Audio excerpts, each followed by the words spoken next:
We are approaching the semi-quincentennial, or the 250th anniversary of the Declaration of Independence, and that means that all of the conversations that were happening leading up to that point, we're approaching the anniversaries of those as well. So thinking about everything that led to the point of it seeming like the right time to declare independence and bringing us to the 4th of July.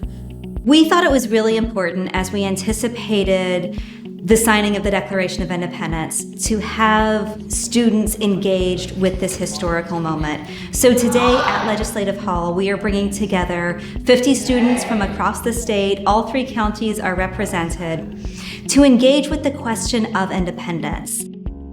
We like to think of today, because of how the history books have portrayed it, that everyone's like, yes, a revolution, we're gonna go against England. But a lot of people, that was the only thing they knew. They were British. They would have been fighting against their brothers if there was ever a war, and they ended up doing that. And so a lot of people said, why do we need to do that?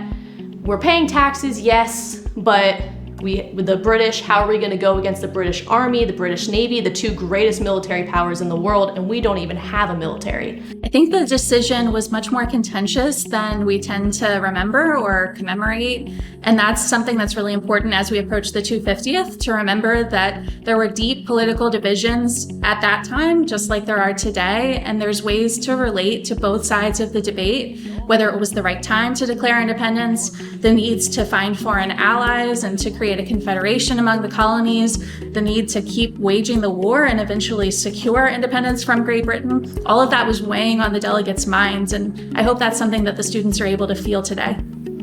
Who else has as much power as the king that could cause as much change as the colonies as we want? I understand that asking other political powers in the British government could have a change, but in the end, the king has the most power and can veto their positions anyway. The deliberation is really a great experience for students to think about what it was like to actually be in the Continental Congress, thinking about the needs of your constituents, but also all of the ramifications of independence. I think that experience is better to understand what it was really like in 1776 than anything that you could read in a textbook or even just visiting a place like Independence Hall.